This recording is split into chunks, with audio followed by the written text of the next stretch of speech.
Where by which way or method, through which ഏത് മൂലമാണോ, ഏത് മൂലമോ, എന്തിനോ എന്നൊക്കെയാണ് അതിൻ്റെ meaning.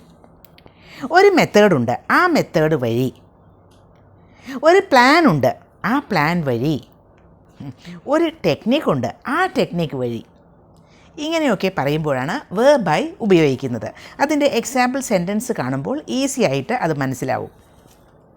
I have found a route to her house, whereby we save time on the journey. I have found a route to her house. ഞാൻ അവളുടെ വീട്ടിലേക്കുള്ള ഒരു വഴി കണ്ടുപിടിച്ചു. whereby we save time on the journey. അതുമൂലം we save time on the journey. അതുമൂലം യാത്രയുടെ സമയം സേവ് ചെയ്യുന്നു. വേറൊരു എക്സാമ്പിൾ നോക്കൂ. I know a method whereby you can multiply numbers quickly. I know a method whereby you can multiply numbers quickly. എനിക്ക് ഒരു method അറിയാം.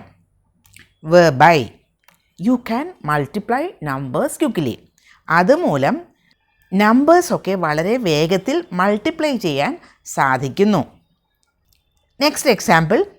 She devised a plan whereby they might escape. She devised a plan whereby they might escape. അവൾ ഒരു plan ഉണ്ടാക്കി. അതുമൂലം they might escape. അവർക്ക് escape ചെയ്യാൻ സാധിക്കുമായിരിക്കും. ഒരു എക്സാമ്പിൾ കൂടി.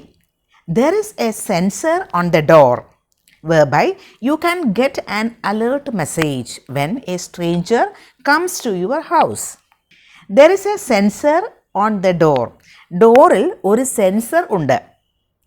അതുമൂലം you can get an alert message. നിങ്ങൾക്ക് ഒരു അലേർട്ട് മെസ്സേജ് കിട്ടും. എപ്പോഴാണ്? when a stranger comes to your house. ഒരു അപരിചിതൻ വീട്ടിലേക്ക് വരുമ്പോൾ. ഒരു അപരിചിതൻ വീട്ടിലേക്ക് വരുമ്പോൾ അലേർട്ട് മെസ്സേജ് കിട്ടാവുന്ന തരത്തിൽ ഒരു സെൻസർ ഡോറിൽ ഉണ്ട്. ഇപ്പോൾ വേർ ബൈയുടെ ഉപയോഗം മനസ്സിലായില്ലേ?